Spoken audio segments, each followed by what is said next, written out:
அன்பு நட்புகளுக்கு இனிய வணக்கம். இன்றைய திரிகடுகமும் என் பொருளும் செய்யுள் எண் 5.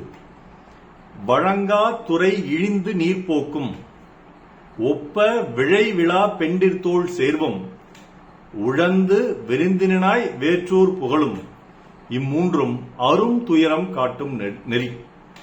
துன்பத்தை காட்டும் 3 வழிகள் என்ன என்று நல்லாதனார் இந்த திரிகடுகத்தில் சொல்றாரு.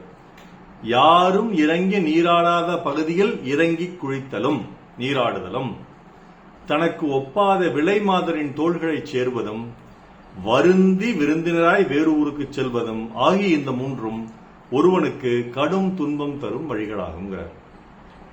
ஆழம் தெரியாம காலை விடக்கூடாது அப்படின்னு ஒரு பழமொழி உண்டு இல்லைங்களா? அதாவது செய்யற எந்த செயலுக்குமே அது எப்படிப்பட்ட செயல், அதனுடைய விளைவுகள் என்ன, அதில் இறங்கலாமா கூடாதா என்று நன்கு யோசித்து இறங்க வேண்டும் என்பதுதான் இதனுடைய உண்மையான பொருள்.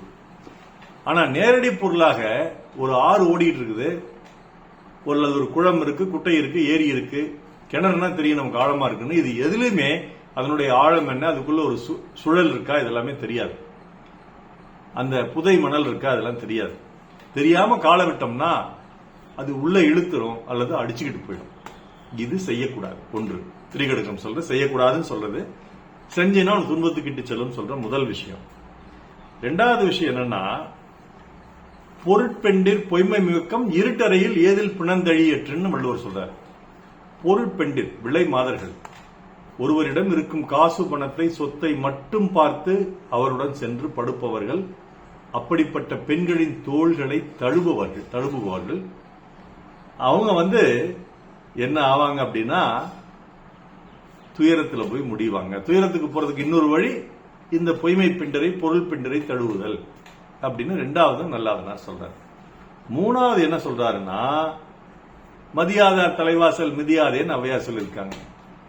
அது மானமுள்ள மனிதனுக்கு ஔவை சொன்னது அதில் அர்த்தம் உள்ளதுன்னு கண்ணதாசன் எழுதியிருக்காரு. அப்படிப்பட்ட ஒரு மதியாத ஒரு ஊர்ல போய் யாருமே நம்மளை மதிக்கிறது இல்ல, கிள்ளுக்கரையா பாக்குறாங்க, புழு பூச்சி மாதிரி பாக்குறாங்க. அந்த ஊர்ல போய் நீ வலுக்கட்டாயமா குடியிருந்துகிட்டு நீ என்ன சாதிக்க போற? அப்படிப்பட்ட ஒரு வீதியில நீ வலுக்கட்டாயமா குடியிருந்துகிட்டு நீ என்ன சாதிக்க போற?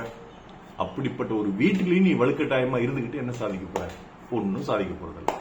அதனால எங்க மதிக்கிறாங்களோ நீ அங்க போ, எங்க மதிக்கலையோ அங்க போகாது. அந்த மதியாத இடத்துக்கு நீ வருந்தி விருந்தினராக போயிடுறது. இப்ப குடியிருந்தா கூட பரவாயில்ல. என்னங்க நான் மாப்பிள்ளை வீட்டுக்காரங்க அப்படின்னு பொண்ணு வீட்டுக்கிட்டயோ, என்னங்க நான் பொண்ணு வீட்டுக்காரங்க அப்படின்னு மாப்பிள்ளை வீட்டுக்கிட்டயோ ஒரு திருமணத்துல போய் சாப்பிடுவாங்க சில பேர், நகைச்சுவை ஒரு திரைப்படத்துல. அந்த மாதிரி போய் மாட்டிக்காம நமக்கு மரியாதை கிடைக்கிற இடத்துல, மதிப்பு கிடைக்கிற இடத்துல நம்ம போய் வாழ வேண்டும் அப்படின்னு திரிகடுகம் சொல்லுது. அப்ப 3 விடயங்களை திரிகடுகம் சொல்லுது. ஆழம் தெரியாம கால விடாத, நீர்நிலைகளையும் சரி செயலையும் சரி, பொருட்பெண்டிர போய் தோளை தழுவாதே, 3வது உனக்கு மதிப்பில்லாத ஊரில் சென்று குடியிருக்காதே. இந்த 3ம் திரிகடுகம் சொல்லுது. இது 3ம் செஞ்சேன்னா அதுதான் உன்னை துயரத்துக்கு இட்டு செல்லும் வழி அப்படின்னு சொல்லுது.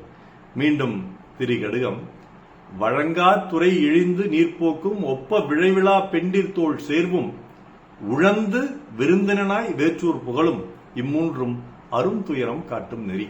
நாள் சிறக்க நற்றமிழ் வாழ்த்துகள். மருத்துவர் ராமசெல்வரங்கம், ரிஷி நேத்ராலயா வழியக்கடமை, சேலம், கள்ளக்குறிச்சி, அரூர், ஈரோடு, குணதேவாலயம் நாளோடு நன்றி. டாக்டர் செல்வரங்கம் குரல் யூடியூப் சேனல் ஷேர் பண்ணுங்க, லைக் பண்ணுங்க, கமெண்ட் பண்ணுங்க, சப்ஸ்கிரைப் பண்ணுங்க. வணக்கம்.